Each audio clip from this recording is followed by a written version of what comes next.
North Korea is famous for being a human prison disguised as a country. This is a place where doing regular everyday things like using the internet, watching Netflix, and going on vacation is forbidden. But how did the elite manage to live such amazing lives despite the average citizen being on the verge of starvation? There is a sinister reality behind this system, and today we're gonna expose it. I saw my friend's mother publicly executed. Her crime? Watching a Hollywood movie. North Korean state is about Kim family, and it's all about the regime survival. In the aftermath of the Korean War in the 1950s, North Korea found itself grappling with a devastated economy heavily reliant on its primary ally, the Soviet Union. Initially, this dependency wasn't a major concern, as the Soviets provided crucial support in the form of money, technology, weapons, and more. However, by the 1970s, the Soviet economy began to slow down, leading to a decline in support from North Korea. The abrupt withdrawal of aid left North Korea's economy in a delicate position, causing it to lag behind and lose access to essential foreign technology and products crucial for its industry and military. As a result, the North Korean currency became virtually worthless outside its borders, with most countries refusing to accept it as payment. Faced with a desperate need for foreign cash, North Korea established an organization called the Room 39. Despite its nondescript name, Room 39 played a pivotal role in the country's economic survival by pursuing cash acquisition beyond its borders through any means necessary. With traditional avenues like exports and tourism not viable, North Korea turned to illicit activities. The roots of its criminal enterprise can be traced back to the 1970s, when North Korean diplomats were expelled from Sweden for smuggling duty-free cigarettes and alcohol, selling them on the black market. However, this was just the beginning.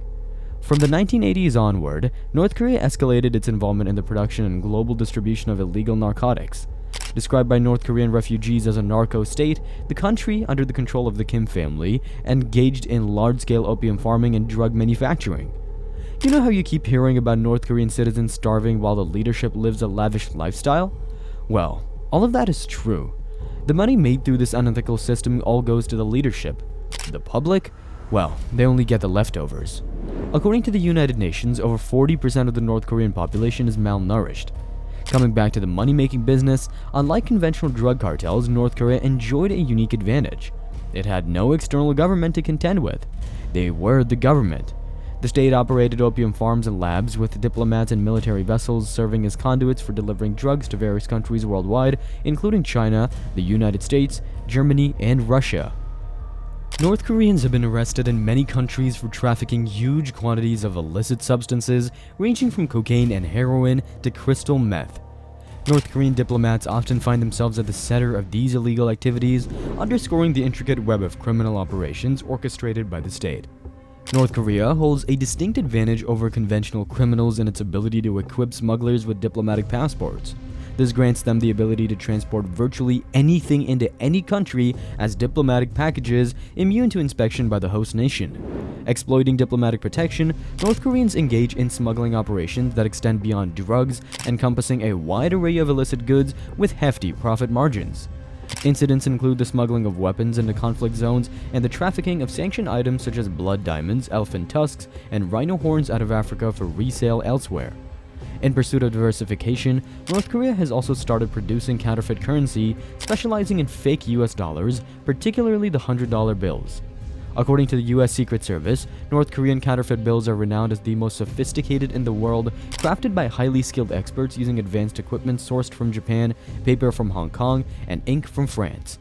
These fake bills, distributed by North Korean diplomats, find their way into the hands of criminals globally or are used to buy necessary equipment for North Korea's needs.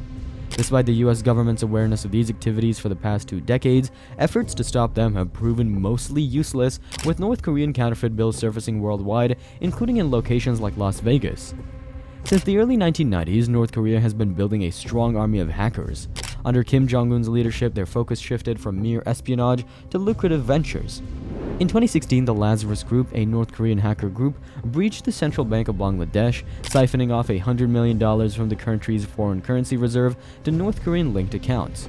The same group has been implicated in various cyber attacks worldwide, from the WannaCry ransomware incident to stealing Bitcoin from a South Korean crypto exchange and targeting pharmaceutical companies developing COVID vaccines during the pandemic. The significance of these illicit activities for the North Korean economy is substantial, albeit challenging to quantify. Estimates suggest that criminal enterprises orchestrated by the state contribute to at least 25 to 50% of North Korea's entire budget. This financial influx not only covers the country's huge military and nuclear expenditures, but also leaves a surplus for Kim and North Korea's elite to indulge in Western goods. One might question why these illicit activities persist, despite clear violations of international laws and sanctions evasion. The answer lies in the diplomatic immunity enjoyed by North Koreans engaging in such activities. Diplomats involved in illegal operations cannot be prosecuted, and if expelled, they're quickly replaced by others who continue the same activities. The drug labs and farms operate within North Korean territory beyond the reach of external entities. Attempts to impose sanctions as a punishment for evading sanctions have proven ineffective. North Korea's illicit activities have transformed its economy into more than just a state-driven entity. It resembles a transnational criminal organization. Shockingly, these illegal projects serve as a lifeline, preventing the collapse of the economy. They furnish the elite with access to coveted Western goods, vexing countries like the US, and frustratingly, there seems to be little that the international community can do to counteract these operations. Now, let's shift our focus to the thing North Korea is most famous for: propaganda. The power of North Korea's propaganda machine plays a vital role in the endurance of its regime despite international sanctions. Typically, sanctions are a tool used to isolate an economy, creating hardships for citizens and inciting protests that pressure the government to alter its behavior. However, North Korea, lacking a democratic structure, skillfully employs propaganda to counteract any challenges that may arise. The regime's control over media is so absolute that it can transform even the most significant setbacks, whether economic or on the battlefield, into apparent wins over perceived enemies like the greedy US imperialists. While only a select few elites may be aware of the harsh realities, the regime's survival is tied to the suppression. The potential fall of the regime is not likely to come from external overthrow, but rather from an internal erosion fueled by a growing sense of cynicism. The United Nations Commission of Inquiry exposed numerous human rights violations under Kim Jong-un's regime. These violations included severe restrictions on freedom of expression, freedom of the press, free trade unions, and organized political opposition. Despite international efforts to curb these violations, achieving stability and peace for the North Korean people remains an elusive challenge. Western human rights groups like Amnesty International and nations such as the United States have cried countlessly about the absence of genuine free speech in North Korea. Only media outlets operated by the government are deemed legal. Disturbing reports from Amnesty International and the U.S. Committee for Human Rights in North Korea indicate that by 2017, approximately 200,000 prisoners were incarcerated in camps dedicated to political crimes. These prisoners endured forced labor, physical abuse, and execution, painting a grim picture of the human rights landscape in North Korea. The complex interplay of propaganda, isolation, and systematic human rights abuses underscores the intricate challenges associated with addressing and resolving the North Korean issue. North Korea seems to be a lost cause.